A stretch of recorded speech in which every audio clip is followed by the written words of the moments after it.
चलो भाई स्टार्ट करते हैं, है ना। चलो देखो, अपने को communication of offer acceptance start करना था ना, है ना। Hello hello. चलो, तो communication is very important without which offer acceptance will not be valid. पर कब मानेंगे कि कम्युनिकेशन कंप्लीट हुआ, है ना। तो ऑफर का एक्सेप्टेंस कब कंप्लीट होता है? जब पहुंच जाता है। ऑफर का कम्युनिकेशन कब कंप्लीट होता है? जब पहुंच जाता है। अरे ये जो ए है इसने ऑफर भेजा 1 जन को, 1 जन को ए ने ऑफर भेजा बी के पास, बी के पास पहुंचा 4 जन को, बी के पास पहुंचा 4 जन को। ऑफर का कम्युनिकेशन कब कंप्लीट हुआ?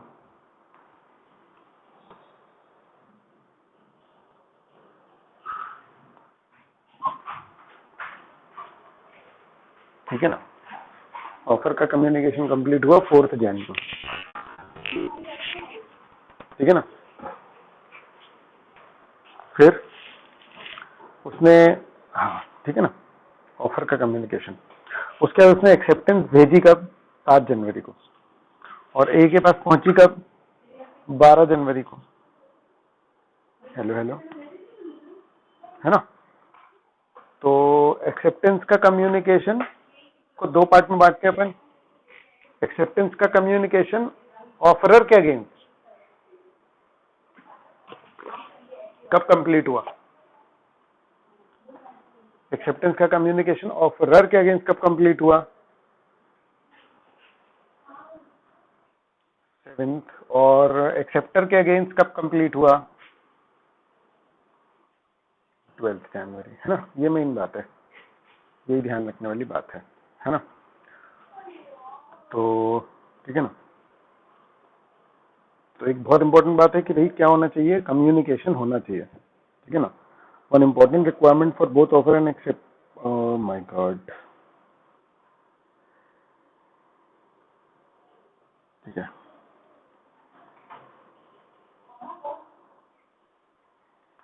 ये अरे यार ये बहुत हैवी हो गया ना वन नोट, इसको मैं खाली नहीं कर पा रहा हूँ एक्चुअली। मैं इसको 1-2 दिन में कल कर लूंगा, टाइम ही नहीं मिल पा रहा था, है ना। ठीक है। तो रिवोकेशन डज नॉट, है ना। अगर फेस टू फेस होते हैं तो ये प्रॉब्लम नहीं आती क्योंकि इमीडिएट हो जाता है ना। तो रिवोक नहीं कर सकते फेस टू फेस में, ठीक है। डिफिकल्टी कब आती है? जब कॉन्ट्रैक्टिंग पार्टी डिस्टेंस है और कैसे कम्युनिकेट कर रहे हैं वो लोग कम्युनिकेशन जो है वो कर रहे हैं पोस्ट के थ्रू, टेलीफोन वगैरह के थ्रू, है ना। क्लियर। तो टाइम एलिमेंट बहुत इंपॉर्टेंट है क्योंकि ऑफर पहुंचने में टाइम लग रहा है, एक्सेप्टेंस पहुंचने में टाइम लग रहा है, ठीक है ना। तो कम्युनिकेशन ऑफ ऑफर देखो जरा। In terms of section 4, the communication offer is complete when it comes to the knowledge of the person to whom it is made. ठीक है ना, when it comes to the knowledge of the person to whom it is made. This can be explained by an example. देखो, where A makes proposal to B by post to sell his house for 5 lakhs और later post किया गया 10 मार्च को, B के पास पहुंचा 12 मार्च को और B ने, हाँ तो फिर ऑफर कम्युनिकेटेड कब मानेंगे अपन? 12 मार्च को। क्लियर है, ये सिंपल ऑफर का कम्युनिकेशन है। फिर अगर बात करें कम्युनिकेशन ऑफ एक्सेप्टेंस की, ठीक है ना, तो 2 इश्यूज हैं, है ना। मोड किस मोड से भेजेंगे और कब एक्सेप्टेंस कंप्लीट हुई, ठीक है ना। तो किसी भी मोड से भेज सकते हैं जो कि एक्ट ने अलाउ किया है या जो नॉर्मल वाला है। क्लियर है। ठीक है ना। Communication bye act, communication bye act क्या था? ये तो एक्चुअली एक्स्ट्रा चीजें बता रहे हैं, लेकिन चलो ठीक है। Would include the expression of words whether written or oral. Written words will include letters, telegram, इस तरीके से मैं कर सकता हूँ, अरे समझ। और कुछ नहीं किया तो मैं कर सकता हूँ क्या, है ना। तो ये सबसे इंपॉर्टेंट है कि ये वाला जो पैच है ये ज्यादा इंपॉर्टेंट है आपके लिए कि कुछ नहीं करने पे एक्सेप्टेंस हो जाएगा क्या।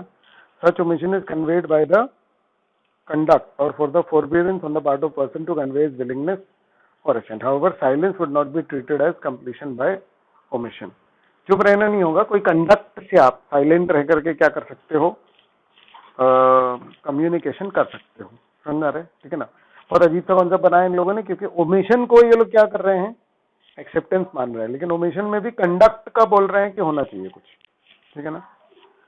तो communication of acceptance by conduct, for instance delivery of goods at the price, seller जो है उसने जिस प्राइस पे बोला गुड्स डिलीवर करना, एक तरीके से एक्सेप्टेंस है ना, उसने हाँ नहीं बोला, ऑफर हुआ और उसने सीधे डिलीवर कर दिए गुड्स, तो वो क्या हो गया बेटा, वो हो गई एक्सेप्टेंस की। एक्सेप्टेंस परफॉर्मेंस साथ में हो गई, क्लियर है। परफॉर्मेंस को ही क्या मान लिया जा सकता है बेटा, एक्सेप्टेंस, कि सामने वाले ने एक्सेप्ट नहीं किया, सीधे परफॉर्म ही कर दिया, समझ आ रहा है। लेकिन ऑफर के जिंदा रहने तक ये हो जाना चाहिए, ऑफर अगर जिंदा नहीं है तो फिर एक्सेप्टेंस का कोई मतलब नहीं है। हेलो हेलो हेलो, क्लियर है गाइस, ठीक है ना। तो अब ये कंप्लीशन से पहले बीच में एक्स्ट्रा बातें बताने लग गया एक्सेप्टेंस को लेकर के। अब वापस से आया है कि कब कंप्लीट होता है कम्युनिकेशन का कंप्लीशन, एक्सेप्टेंस के कम्युनिकेशन का कंप्लीशन कब कंप्लीट होता है, तो उसमें दो मैटर है। अगेंस्ट द प्रपोजर कब होता है, जब वो चिट्ठी पोस्ट कर देता है, ऐसे मान लो, आ रहा है समझ में, जब वो चिट्ठी पोस्ट कर देता है तो सामने वाले के अगेंस्ट वैलिड हो जाता है। और भेजने वाले के अगेंस्ट कब वैलिड होता है, जब सामने वाले के पास पहुंच जाता है। ये अपन ने किया हुआ है, communication of acceptance is complete when B sends it, आ रहा है समझ में, ठीक है ना। ये 7th जैन कहाँ गया वाला एग्जाम्पल, हाँ ये एक्सेप्टेंस का कम्युनिकेशन ए के अगेंस्ट कब कंप्लीट हुआ, 7th जैन को। एक्सेप्टेंस का कम्युनिकेशन बी के अगेंस्ट कब कंप्लीट हुआ, 12th जैन को। हेलो हेलो हेलो, बोलो,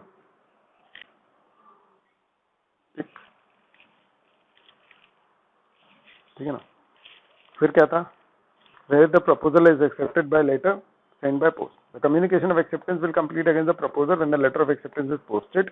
तो जैसे ही पोस्ट कर दिया तो इसकी जिम्मेदारी पूरी हो गई बेटा, समझ में आ रहा है, भेजने वाले की, है ना। इसी को फिर और डिटेल में एक्सप्लेन किया हुआ है। बाकी कह रहे हैं कि देखो टेलीफोन, टेलेक्स, फैक्स वगैरह से अगर एक्सेप्टेंस है तो क्या होगा, इंस्टेंट कम्युनिकेशन है, आ रहा है समझ में, ठीक है। तो कॉन्ट्रैक्ट कंप्लीट कब माना जाएगा, when the acceptance is received by the offeree and the contract is made at the place where the acceptance is received, ठीक है ना। अगर कॉल ड्रॉप हो गई या डिस्टर्बेंस है लाइन में तो फिर वैलिड कॉन्ट्रैक्ट नहीं बनेगा, ठीक है। स्पेशल कंडीशंस हैं, अगर आपके ऑफर में, अगर आपके कॉन्ट्रैक्ट में कुछ स्पेशल कंडीशंस है तो कब कम्युनिकेट हो जाने चाहिए, ऑफर के समय ही। अगर मान लो कि कोई भी स्पेशल कंडीशन है तो ऑफर के समय ही कम्युनिकेट हो जानी चाहिए। अगर कोई स्पेशल कंडीशन आपने नहीं लिखी तो नॉर्मल कंडीशन ऑटोमेटिकली लग जाएंगी आप पे, नॉर्मल कंडीशंस आप पे लग जाएंगी ऑटोमेटिकली, आ रहा है समझ में, ठीक है ना। क्लियर है गाइस, देख लो इसको इधर जरा, देख लो इसको।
हाँ बोलो, पढ़ लिया,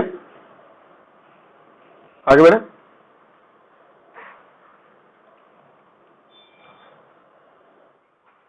चलो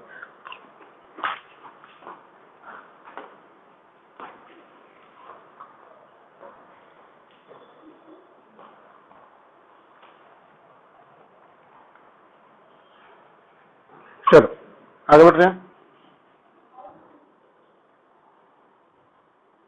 ठीक है, अब देखो, स्पेशल कंडीशन बोल के कुछ भी अग्री करा सकते हो ऐसा नहीं है। अगर कंडीशन अनरीजनेबल है तो वो कंडीशन ही वॉइड हो जाएगी। याद है कौन सा वाला अपन ने किया था कि कपड़े वाला जो है, ड्राई क्लीनर वाला, वो क्या बोल रहा था कि भैया हम कपड़े लेंगे और अगर मान लो गुम गए तो हम 25% पैसे देंगे। तो ये बहुत ही अनरीजनेबल कंडीशन है। ऐसी अनयूजुअल कंडीशंस एक्सेप्टेबल नहीं होंगे।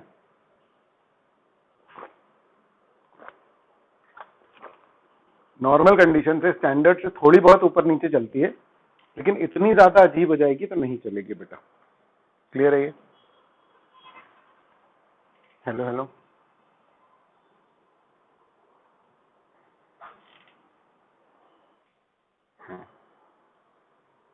फिर क्या है? Standard form contract. Standard form contract कौन से होते हैं बेटा? जो आपके सिम खरीदने वाले हैं, है ना, ऐसे अलग अलग टाइप के जो कॉन्ट्रैक्ट्स होते हैं जो रेगुलर होते हैं, ट्रांसपोर्टेशन के स्टैंडर्ड फॉर्म होते हैं। समझ रहे? तो ये इसमें क्या होता है कि एक परंपरा सी चलती है, समझ रहे, कि नॉर्मली लोगों की एक्सेप्टेबिलिटी है कि भैया ये ऐसे ऐसे होता है। अगर यहाँ कोई भी स्पेशल कंडीशन है तो कम्युनिकेट प्रॉपर होनी बहुत जरूरी है, नहीं तो वो मान्य नहीं होगी। अरे समझ, जैसे ये दिया है, transport carrier accepted the goods for transport without any condition. Subsequently उसने एक सर्कुलर इशू किया कि भैया मेरी लाइबिलिटी लिमिटेड है, तो क्या चलेगा? उसकी लाइबिलिटी लिमिटेड मानी जाएगी? नहीं। अरे समझ में, उसकी कोई कंडीशन मानी नहीं जाएगी, क्योंकि स्पेशल कंडीशन उसने कब कम्युनिकेट करी? कॉन्ट्रैक्ट बनने के बाद। ऐसा नहीं चलेगा। ठीक है बेटा? ठीक है, फिर क्या है? हम्म हम्म हम्म हम्म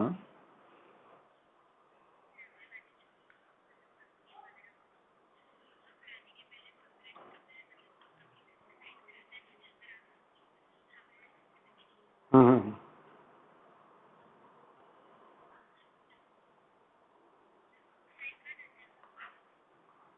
हो गया तो उनकी जिम्मेदारी नहीं है, क्योंकि ऐसे तो साइन कराया उन्होंने।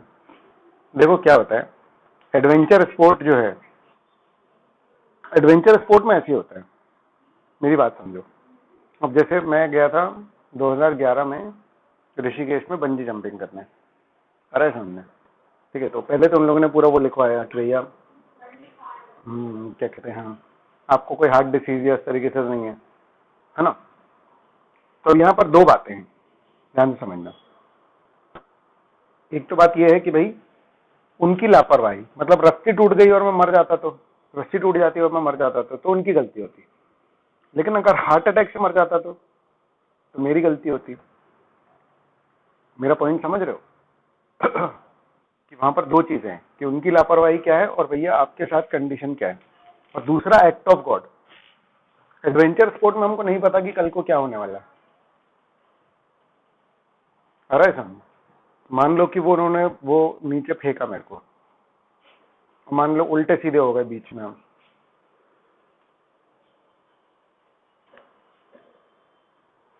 उल्टे सीधे हो गए और पता है कि हड्डी हड्डी चटक गई, गले की हड्डी वो हुई हो गई और उस कारण से मर गए, तो फिर उनकी गलती नहीं है। मेरा पॉइंट समझ रहे हो? क्योंकि उनकी तरफ से कोई वो नहीं है, तो वो लोग साइंस के लिए कराते हैं कि भाई उस चीज की जिम्मेदारी हम नहीं लेंगे जो खतरे इसमें रहते ही है। एडवेंचर स्पोर्ट में ऐसे ही होता है। समझ में आ रहा है क्या बेटा? Hello hello. ठीक है। तो जब साइन करा रहे थे तो हमारे भी हाथ कप रहे थे कि अगर मर गए तो आ रहा है समझ? ठीक है ना?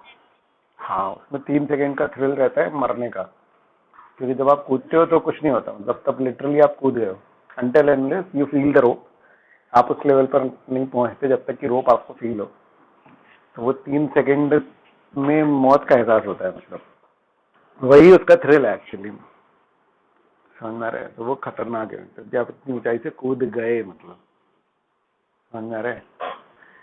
मतलब 10-15 मंजिला ऊपर बिल्डिंग से अगर आप कूदो तो कैसा फील आएगा, तो वो फील ले लिया और जिंदा भी है मतलब, आ रहा है समझ, ऐसा है वो, ठीक है ना। खतरनाक होता है क्योंकि वो पैर से बांधते हैं तो आप उल्टे हो जाते हो, ठीक है ना। चलो,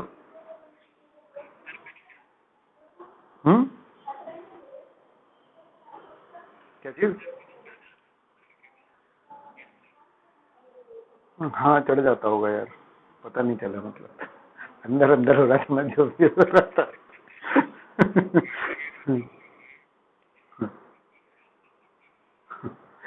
है ना। अरे बहुत खतरनाक होता है क्योंकि पता क्या होता है, शुरू में वो पूरे वो जंजीर अंजीर प्रॉपर बांधते रहते हैं ना तब, ठीक है ना, तो बात करते रहते हैं तो उस समय तो थोड़ा सा रिलैक्स रहता है कि अरे हाँ अच्छा कर रहे हैं। जब आप उस एज पर जा करके खड़े होते हो, आ रहा है समझ? वो जो एज पे खड़े होना है, नहीं नहीं नहीं, हमने एक्चुअली बहुत सारे लोग बोलते हैं, बहुत सारे लोग बोलते हैं कि भाई हमको धक्का मार दो, मैं नहीं कूद पा रहा हूँ। मेरे साथ में जो 2-3 कलीग्स गए थे तो वो बोल रहे थे, उनमें से एक बोल रहा था कि हमको धक्का दे दो, कहता है this is bungee jumping not bungee pushing. अंग्रेज थे दोनों, है ना, मतलब वहां अंग्रेज लगा रखे थे उन्होंने वो पूरा वो बांधने और करने के लिए, ठीक है ना। भरोसा नहीं था कि इंजन को एक आध चीज बांधना भूल गए तो। किसी और ने की बंजी जंपिंग? किसी ने की?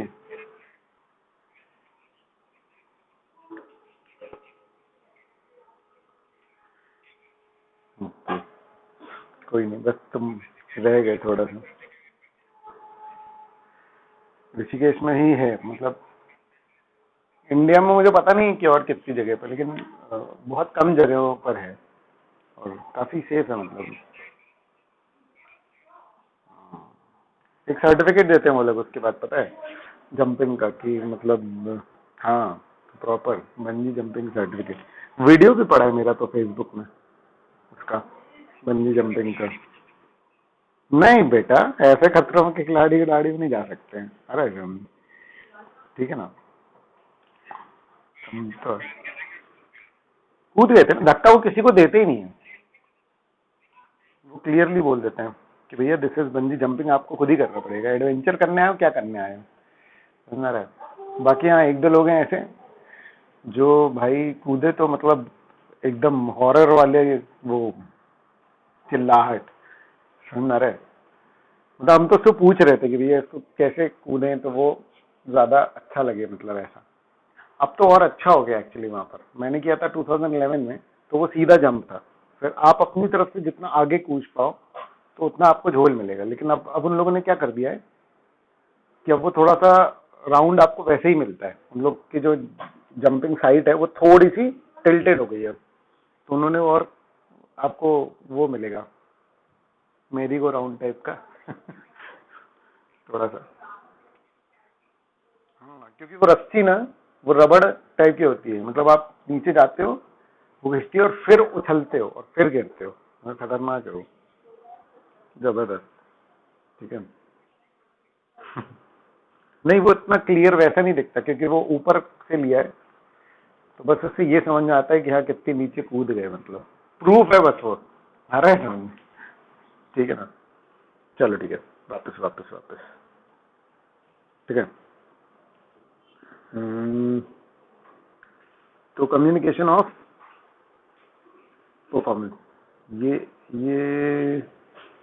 we have already discussed in terms of section 4, communication of proposal is complete when it comes to the knowledge of the person as regards acceptance, proposer के पॉइंट ऑफ व्यू से और acceptor के point of view से। तो भेज दोगे तो किसके अगेंस्ट कंप्लीट हो जाएगा, प्रपोजर के अगेंस्ट, और जब पहुंच जाएगा तो एक्सेप्टर के अगेंस्ट कंप्लीट हो जाएगा। क्लियर है गाइस ये वाला, है ना। और जनरल ऑफर में कम्युनिकेशन करने की जरूरत नहीं है एक्सेप्टेंस के, और समझ में, जब जनरल ऑफर है तो आपको कम्युनिकेशन सेंड करने की जरूरत नहीं है। क्लियर है गाइस, है ना। कार्लियल स्मोक बॉल वाला जो था जनरल ऑफर वाला केस, ठीक है, उसमें आपको क्या करने की जरूरत नहीं है, हेलो हेलो, एक्सेप्टेंस को कम्युनिकेट करने की जरूरत नहीं है ना। तो कोर्ट ने यहाँ पर 3 वो दिए थे कि ऑफर जो है to be capable of acceptance must contain a definite promise by the offerer he would be bound, मतलब उसने पेपर में ऐसा दिया था कि भैया अगर तुमने ये यूज किया और अगर तुमको इन्फ्लुएंजा हो गया तो हम 100 पाउंड देंगे, ऐसा बिल्कुल ठोस ऑफर था उसका। दूसरा क्या था, पर्टिकुलर ऑफर हो सकता है या जनरल हो सकता है, और if offer is made in the form of a promise और रिटर्न ऑफ एन एक्ट, तो the performance of an act even without any communication is to be treated as acceptance. तो आपका परफॉर्मेंस ही आपका acceptance है। Clear है बेटा? ठीक है, हेलो हेलो। उसके बाद था रिवोकेशन। रिवोकेशन का मतलब था if there is a specific requirements governing the making of an offer and the acceptance of that offer, we also have specific laws governing their revocation. क्या ऑफर कैंसिल किया जा सकता है, क्या एक्सेप्टेंस कैंसिल किया जा सकता है, ये सवाल है। समझना रहे तो आंसर है हाँ, ऑफर कैंसिल किया जा सकता है। कब तक? बताओ बताओ बताओ, क्या था? ऑफर कब तक कैंसिल किया जा सकता है ना? जब communication of acceptance against the proposer complete ना हो, उसके पहले पहले, है ना, यानी डेट से बताएं तो 7th के पहले ऑफर रिवोक किया जा सकता है। और एक्सेप्टेंस कौन रिवोक कर सकता है? बी, लेकिन कब से पहले? डेट अगर देखी जाए तो हाँ, ये वाले में 11th के पहले। क्लियर है ये? क्योंकि 11th को लेटर ऑफ एक्सेप्टेंस उसके बाद पहुंच गया। आ रहा है समझ में? ठीक है, ठीक है, डन। फिर क्या था, है ना? तो ये सारा कुछ है, ठीक है ना, इसमें वही सारी चीजें थी। ऑक्शन का बताया हुआ है कि जो बिडर है वो अपना, मतलब उसने बिडिंग करी, लेकिन वो क्या कर सकता है, फॉल ऑफ हैमर के पहले अपनी बिडिंग वापस ले सकता है। कह रहे नहीं करना मेरे को ऑफर। आ रहा है समझ में? बिड बोली लगाई तुमने कि 1 लाख, तो तुमने कहा अरे ज्यादा बोल दिया, बोले अरे नहीं नहीं नहीं रहने दो, सॉरी सॉरी, तब कोई दिक्कत नहीं है, वापस ले सकते हो अपनी बिडिंग। ठीक है बेटा? ठीक है। फिर है ना, एक्स ऑफर टू सेल, एक सेकेंड ना,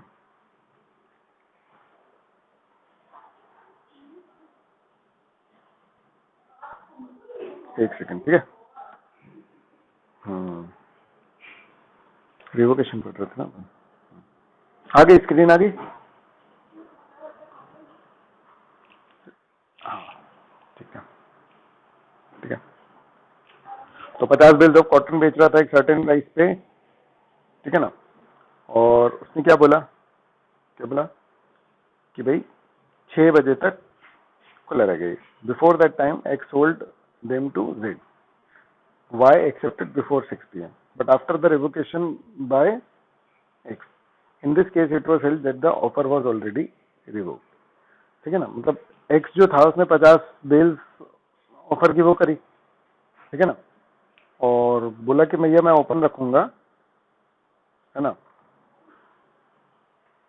by till 6 PM of that day, ठीक है। Before that time X sold them to Z, Y accepted before 6 PM, but after the revocation by X, मतलब कि एक्स ने बोला था कि भैया मैं ओपन रखूंगा, लेकिन उसने पहले ही कैंसिल कर दिया। आ रहा है समझ में? क्योंकि कॉन्ट्रैक्ट थोड़ी था, वाई ने बोला मैं ओपन रखूंगा, लेकिन उसने उसके पहले ही बेच के फिर मना कर दिया उसको। समझ में आ रहा है? वाई को उसने मना कर दिया, पूरी डिटेल नहीं दी हुई है ना, एक्स ने पहले ही मना कर दिया था, ठीक है। In terms of section 5, act of a proposal can be revoked at any time before the communication of its acceptance is complete against the proposer। वही बात है। एक और example, A proposes by letter by post to sell his house to B, B accepts the proposal by letter sent by post, A may revoke his proposal at any time before or at the moment when B posts his letter of acceptance, but not afterwards। ये वही बता रहा है कि offer कब तक cancel किया जा सकता है। क्लियर है गाइस? गाइस, है ना, an acceptance to an offer must be made before the offer lapses और इज रिवोक, ठीक है ना। एक्सेप्टेंस कब तक हो जानी चाहिए? ऑफर के रिवोक या कैंसिल होने से पहले एक्सेप्टेंस हो जानी चाहिए, ठीक है ना। The law relating to revocation offer is same in India as in England, but the law relating to the revocation is different, ठीक है। इंग्लिश लॉ में the moment the person expresses acceptance, that the moment the contract is concluded, such an acceptance becomes irrevocable. समझ में आ रहा है? चाहे post से हो चाहे कैसे भी हो। इंडियन लॉ में डिफरेंट है, इंडियन लॉ में पोस्ट करने के बाद भी उसको वापस ले सकते हैं। क्लियर है गाइस? हेलो हेलो हेलो, ये वाला समझ में आया कि नहीं आया? इंडिया में एक्सेप्टेंस को पोस्ट करने के बाद भी वापस ले सकते हैं, लेकिन इंग्लैंड में नहीं। ठीक है, ठीक है।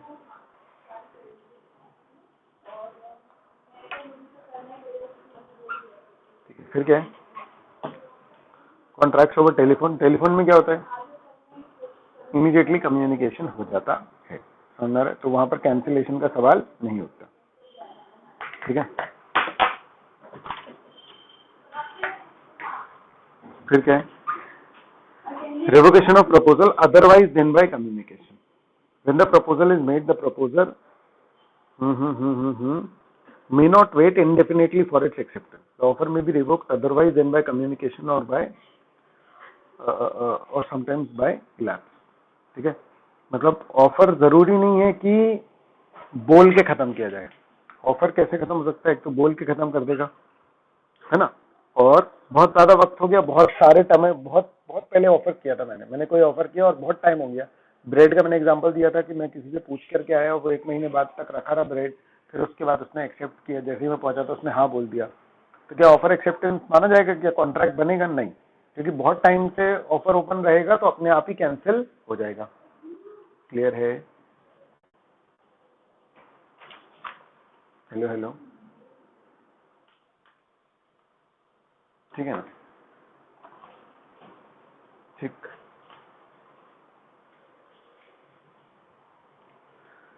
ठीक। फिर क्या है? Non fulfilment of the condition president. अगर ऑफरर ने कोई कंडीशन रखी थी और वो कंडीशन अगर फुलफिल नहीं हुई, अगर ऑफरर ने कोई कंडीशन रखी थी और वो कंडीशन अगर मान लो फुलफिल नहीं हुई, तो ऑफर क्या हो जाएगा बेटा? लैप्स हो जाएगा। किन किन कारणों से ऑफर लैप्स हो सकता है ना? उसके बाद फिर अगर मान लो ऑफर किया और उसके बाद उसकी डेथ हो गई तो ऑब्वियसली बात है क्या होगा? फिर उसकी नॉलेज अगर एक्सेप्टर को नहीं है तो वो फिर एक्सेप्ट कर सकता है, लेकिन इसकी डेथ हो गई ऑफरर की और उसको पता चल गया किसको? एक्सेप्टर को, तो अब वो एक्सेप्ट नहीं कर सकता, ऑफर कैंसिल। याद है ये अपन ने किया था, है ना? या तो डेथ हो गई या तो पागल हो गया। ये बात अगर सामने वाले को पता चल गई तो अलग मैटर हो गया। Hello hello hello,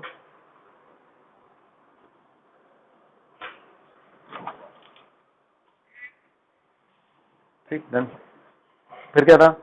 bye counter offer. Counter offer कर दिया एक्सेप्टर ने तो कैंसिल हो गया ऑफर, मेन ऑफर, है ना? और उसके बाद फिर क्या था? By non acceptance of the offer according to the prescribed usual mode. सही मोड से अगर मान लो कि उसने एक्सेप्टेंस नहीं करी तो क्या हो जाएगा? ऑफर कैंसिल हो जाएगा। ठीक है, और अगर मान लो कि इसने ऑफर किया और इसके ऑफर करने के बाद वो चीज मार्केट में क्या हो गई? कानून बन गया, इलीगल हो गई, तो भी ऑफर कैंसिल हो गया। देख लो एक बार ऑफर किस किस चीज से कैंसिल हो सकता है, फटाफट से। ऑफर किन किन चीजों से कैंसिल हो सकता है देख लो एक बार।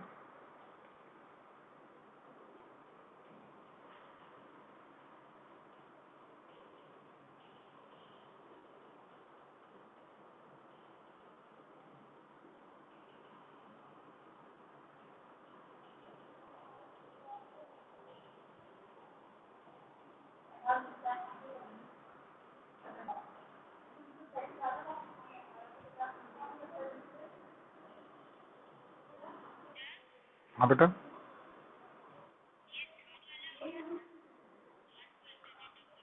कंडीशन रखी ना ऑफरर ने कुछ। ऑफरर ने बोला कि भैया ये कंडीशन होगी, समझना रहे तुम मेरा, मैं तुम्हें घर बेच रहा हूँ लेकिन तुम अपनी जमीन किराए से मुझे दे देना।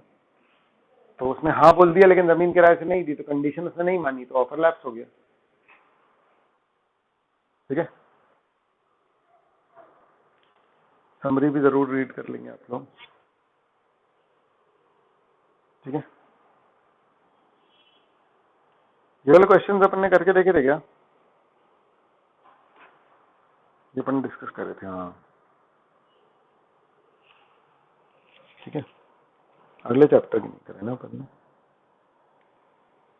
चलो, अगला चैप्टर था अपना कौन सा?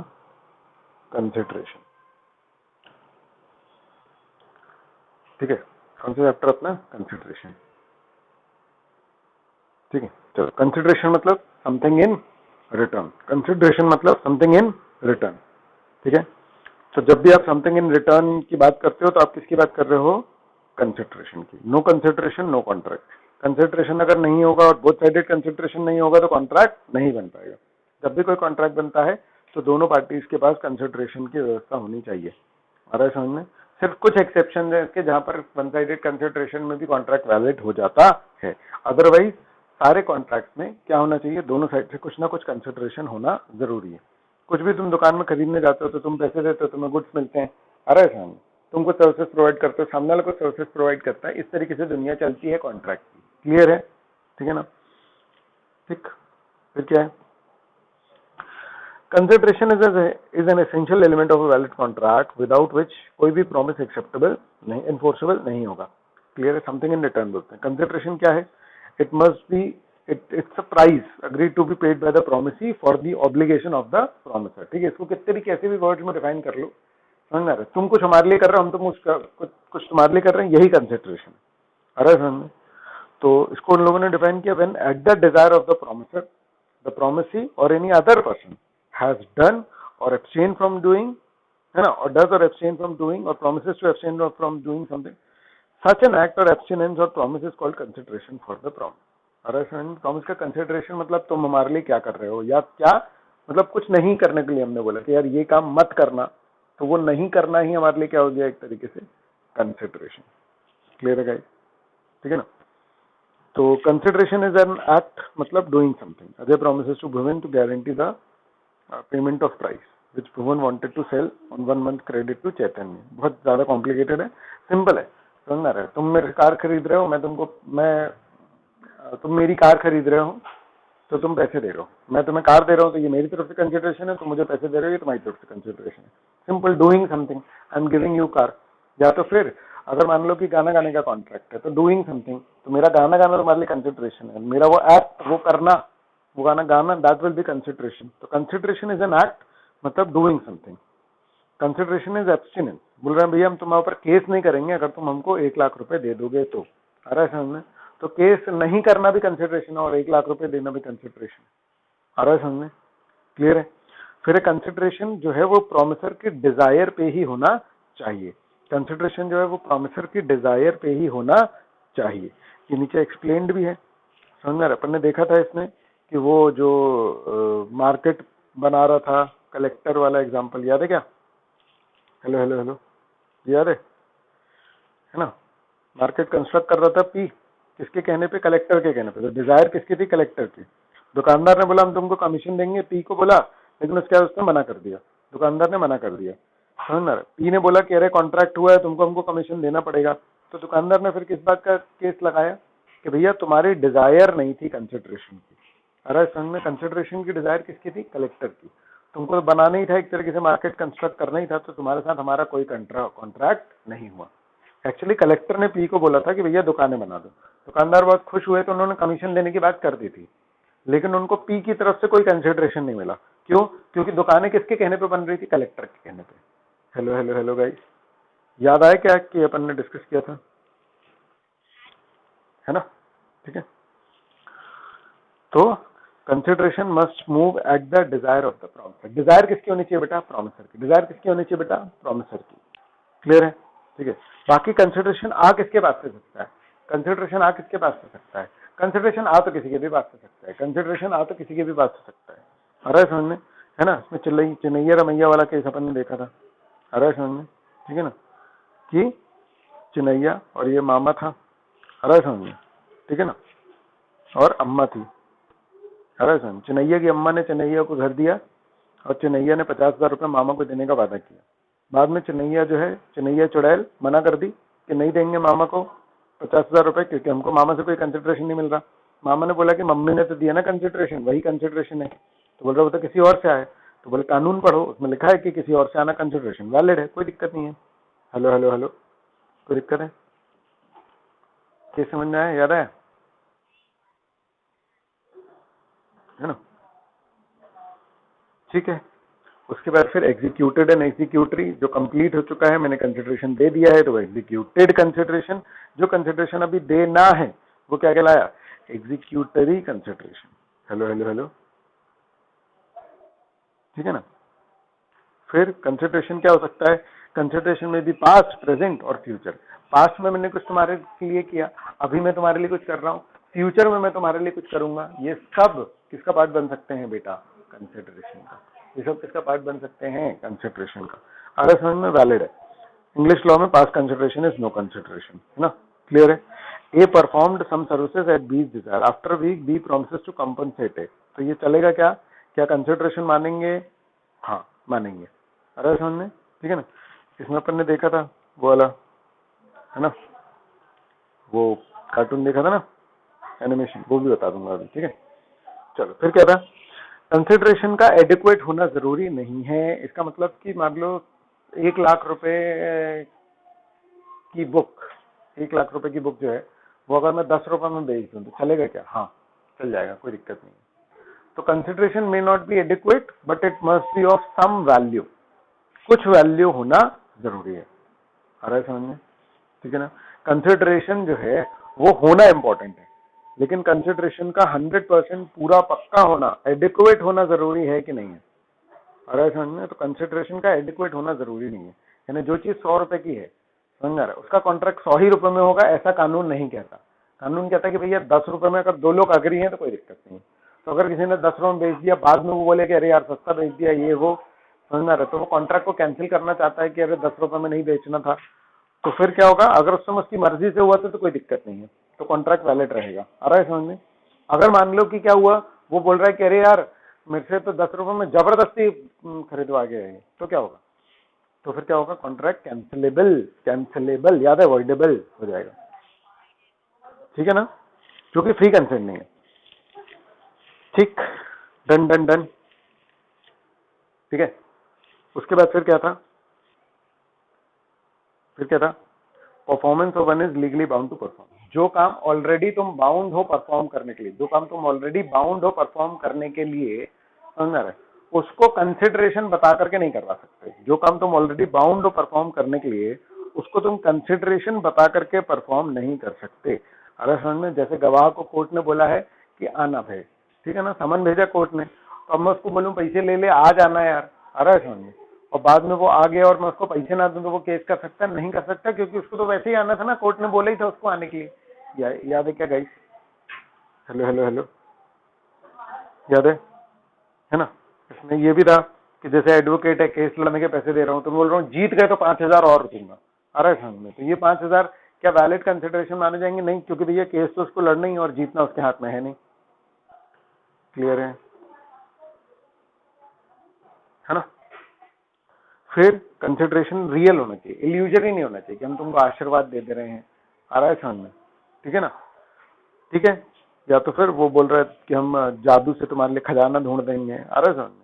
तो इस तरीके का कंसिडरेशन वैलिड कंसिडरेशन नहीं है। इस तरीके का कंसिडरेशन वैलिड कंसिडरेशन नहीं।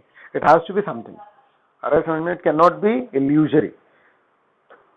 समझ में आ रहा? धोखेबाजी नहीं होनी चाहिए, हवा हवा में तुमको आशीर्वाद दे दिया, बाबा ने भभूति दे दी तुमको।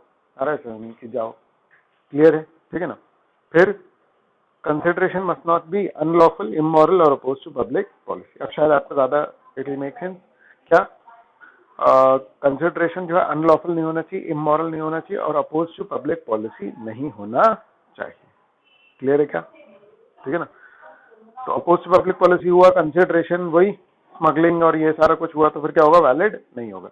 एक चीज याद रखना, अगर कंसिडरेशन इनवैलिड हुआ तो अल्टीमेटली कॉन्ट्रैक्ट भी क्या हो जाएगा? इनवैलिड हो जाएगा। क्योंकि आपको याद है शुरू में अपन ने एसेंशियल ऑफ वैलिड कॉन्ट्रैक्ट में क्या पढ़ा था कि कंसिडरेशन लॉफुल होना चाहिए, कंसिडरेशन लॉफुल होना चाहिए। क्लियर है बेटा? हेलो हेलो हेलो, ठीक है ना? अब suit by third party to a contract, है ना? तो कॉन्ट्रैक्ट में होती है प्रिविटी, कॉन्ट्रैक्ट में होती है प्रिविटी। कौन किस पे केस कर सकता है? जिस पार्टी, जो दो पार्टी कॉन्ट्रैक्ट में एंटर्ड हैं, वही दोनों पार्टी एक दूसरे पे केस कर सकती हैं। अगर समझने, तो ए और बी अगर पार्टी टू कॉन्ट्रैक्ट है तो उनमें प्रिविटी है। समझना? Only parties to contract can file a case against each other. Only parties to contract can file a case against each other, क्योंकि उनके बीच में क्या है बेटा? Privity of contract. आ रहा है समझ में? ठीक है ना? ए का अगर बी के साथ कोई कॉन्ट्रैक्ट हुआ है, ए का अगर बी के साथ कोई कॉन्ट्रैक्ट हुआ है और कंसिडरेशन सी दे रहा है, और कंसिडरेशन सी दे रहा है, आ रहा है समझ में? तो सी जो है वो स्ट्रेंजर टू कॉन्ट्रैक्ट है, C can not file a case but B can file a case. समझ आ रहा है। बी भले ही स्ट्रेंजर टू कंसिडरेशन है लेकिन वो केस फाइल कर सकता है, जो स्ट्रेंजर टू कॉन्ट्रैक्ट है वो केस फाइल नहीं कर सकता है। क्लियर है? हेलो हेलो हेलो, ठीक है ना। तो इसमें सारे ट्रस्ट वाले एग्जांपल थे, अगर आपको याद हो, समझ रहे। इन केस ऑफ ट्रस्ट, ठीक है ना, कि अगर मान लो कि दो लोगों का कॉन्ट्रैक्ट हो रहा है, तीसरा बेनिफिशियरी है, समझ रहे। अगर मान लो कि दो लोग का कॉन्ट्रैक्ट हो रहा है और तीसरा बेनिफिशियरी, ए और बी सी के लिए कुछ कर रहे हैं, समझ रहे, तो सी हो गया बेनिफिशियरी। ट्रस्ट, एक ट्रस्ट एक्ट वाला मैंने कॉन्सेप्ट भी बताया था आपको कि अगर ए और बी के बीच में कॉन्ट्रैक्ट हो रहा है जिसका बेनिफिशियरी सी है, बेनिफिशियरी मतलब उसका बेनिफिट किसको मिलने वाला है, सी को, तो C can file a case against the person from whom he was to suppose to receive the benefit. आ रहा है समझ में? उसको जिससे बेनिफिट मिलने वाला था उसके खिलाफ केस कर सकता है। क्लियर है गाइस? ठीक है ना। फैमिली सेटलमेंट में अगर मान लो बंटवारा या कुछ भी ऐसा होता है, तो मान लो कि दो लोग कॉन्ट्रैक्ट कर रहे हैं लेकिन बाकी लोगों को कुछ मिल रहा है, आ रहा है समझ में, तो वो लोग केस कर सकते हैं। और सेम पॉइंट थर्ड वाला भी था, अगर आपको याद हो, इन case of marriage contract arrangement, marriage के लिए अगर मान लो कि अलग से अरेंजमेंट कर रखा था, याद है हमारे लॉ में एक जगह लिखा हुआ था कि फीमेल की मैरिज जो है वो है कंपलसरी मानी गई है ना। तो उसके लिए अगर कोई अरेंजमेंट किया हुआ तो भले ही वो पार्टी टू कॉन्ट्रैक्ट नहीं है, समझ में आ रहा है, वो जो पर्सन है घर का सदस्य जो है, भले ही वो पार्टी टू कॉन्ट्रैक्ट नहीं था, but he can or she can file a case against the person who entered into a contract. आ रहा है समझ में? उन्होंने प्रोविजन कर रखा था एक पर्सन के लिए, समझ में आ रहा है, तो उसके लिए वो अपने हक के लिए क्या कर सकता है, केस फाइल कर सकता है, भले ही वो प्रोविजन उसने खुद नहीं किया था, समझ में आ रहा है, लेकिन वो बेनिफिशियरी टाइप चलेगा। मतलब पहला दूसरा तीसरा पॉइंट ऑलमोस्ट सेम है। चौथा पॉइंट क्या है, असाइनमेंट ऑफ कॉन्ट्रैक्ट।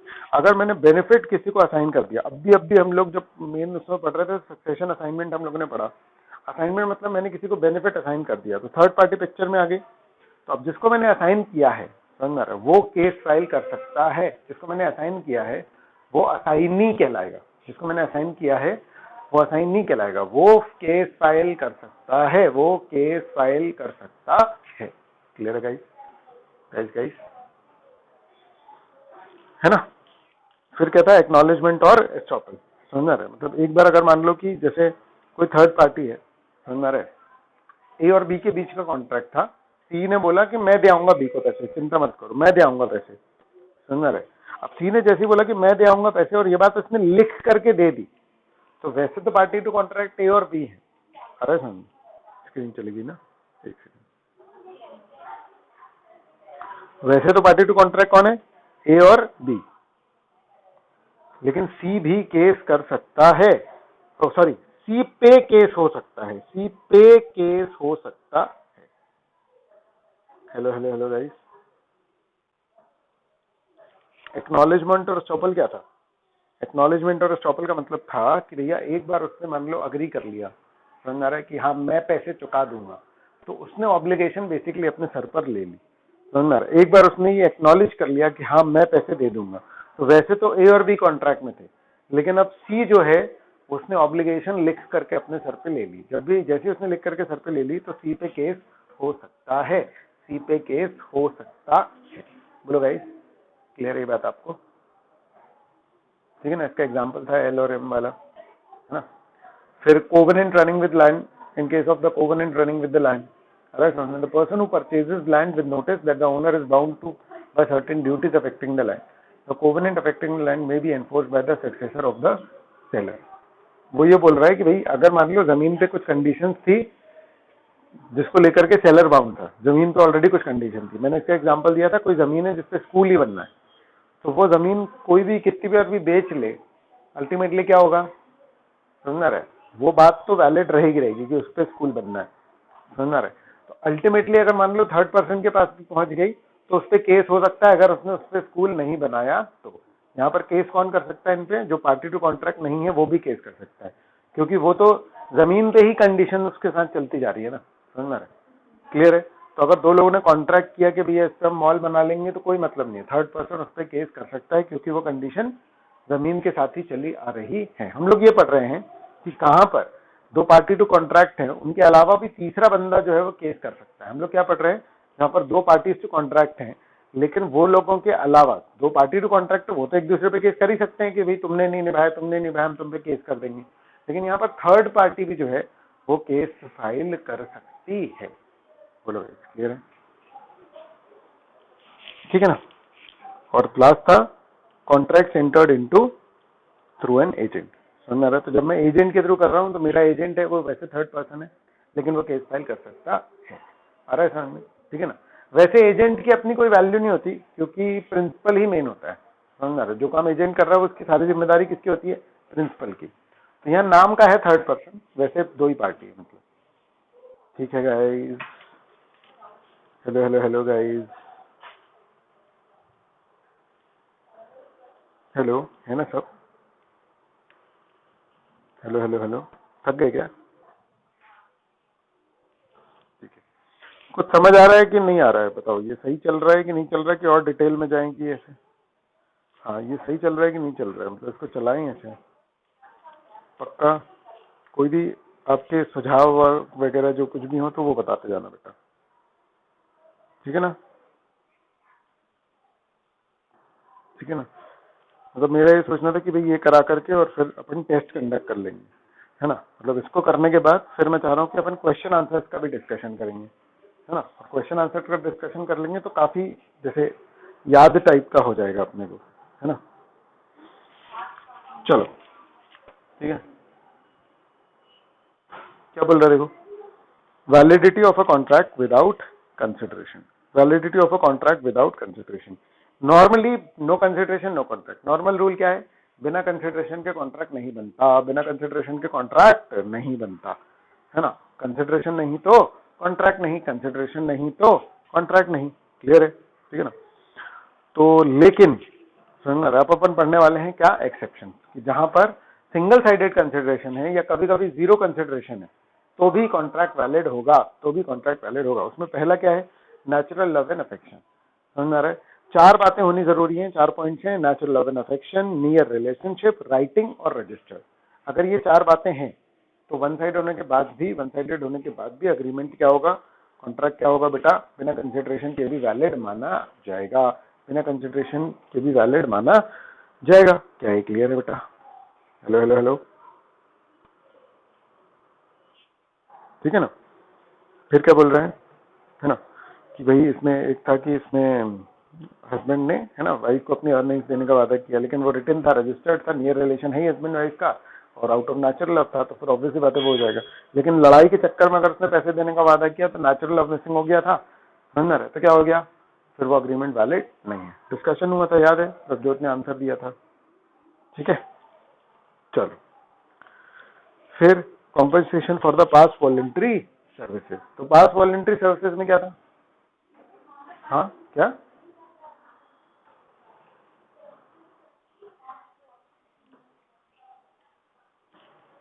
नहीं नहीं, सब कुछ नहीं रहता, बहुत सारा याद रहता है। ठीक है ना? चलो,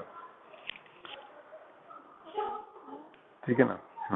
चलो, compensation for past voluntary services. Past में अगर मान लो कि मेरे लिए किसी ने कुछ किया और आज मैं उसके लिए बातें कर रहा हूँ, जब पास्ट में किया था तब कॉन्ट्रैक्ट नहीं बना था, तो आज मैं वन साइडेड कंसिडरेशन दे करके, अगर मान लो कि मैंने किसी को वादा कर दिया कि यार तुमने मेरे लिए ये किया था, आज चलो मैं तुमको 1,000 रुपए दूंगा। अब मैंने अगर मान लो कि आकर के ओवरवेल्म होकर के किसी की पास सर्विसेज के लिए मैंने आज पैसे देने का वादा कर दिया, है ना, तो अब वो कॉन्ट्रैक्ट बन जाएगा। समझ रहे? अब वो क्या बन जाएगा? कॉन्ट्रैक्ट। मतलब मैं उसकी पास चीजों को रिकॉग्नाइज कर रहा हूं। तो अब मैं ये नहीं बोल सकता कि अरे नहीं नहीं नहीं नहीं मैं नहीं दे रहा हूं पैसे। समझ रहे? मतलब एक बार मैंने बोल दिया तो मैं कैंसिल नहीं कर सकता। समझ रहे? अब मैंने क्या किया, मेरा एक दोस्त है, उसने एक बार मेरे को लिफ्ट दी थी, समझ में आ रहा है? ठीक है ना? तो या कोई एक अनजाने व्यक्ति है, उसने मेरे को लिफ्ट दी थी, समझ रहा है? उसने वॉलंटरी दी थी, उसने पैसे भी नहीं मांगे थे, समझ रहा है? ठीक है ना? अब आज जो है एकदम मेरे को वो मिला, तो मैंने कहा यार मैं तेरे को 1,000 रुपए दूंगा उस बात के, समझ रहा है? ठीक है भाई दे देना। अब जैसे ही उसने ये बोला, समझ रहा है? ठीक है ना? तो अब मैं बंद गया, मतलब मैंने उसको बोला मैं 1,000 रुपए दूंगा, तो मैं बंद गया, समझ रहा है? अब मेरे अगले दिन मेरे मन में आया कि अरे फालतू बोल दिया यार 1,000 रुपए। अब मैं उसको मना कर रहा हूँ, मैं कह रहा हूँ भैया मैं तेरे को 1,000 रुपए नहीं दूंगा।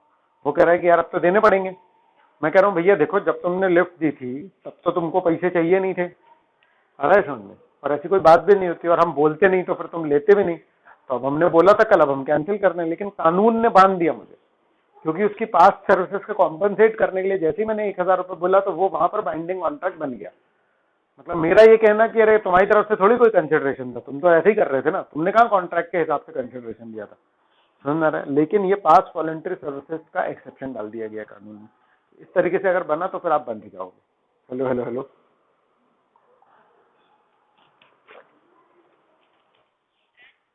ठीक है। फिर क्या कह रहा है, प्रॉमिस टू पे टाइम बाद डेट। याद है सत्संग हुआ था, अरे समझ में, एक बंदा जिसका पैसा बाकी था, समझ में रहा, 3 साल हो गए थे तो वो टाइम बार्ड हो गया था, मैंने किसी को गुड्स बेचे और वो 3 साल बाद टाइम बार्ड हो गया। तो अब अगर सामने वाला जो है ना, वो उस पर केस तो नहीं कर सकता मैं, समझ में आ रहा है, लेकिन कैंसिल नहीं हुई पूरी डेट, तो टाइम बाद डेट है। अब अगर उसने मुझे वादा किया और उसने रिटर्न और साइन कर दिया तो अब वो मना नहीं कर सकता, अब दोबारा से लिमिटेशन पीरियड स्टार्ट हो जाएगा। बोलो गाइस,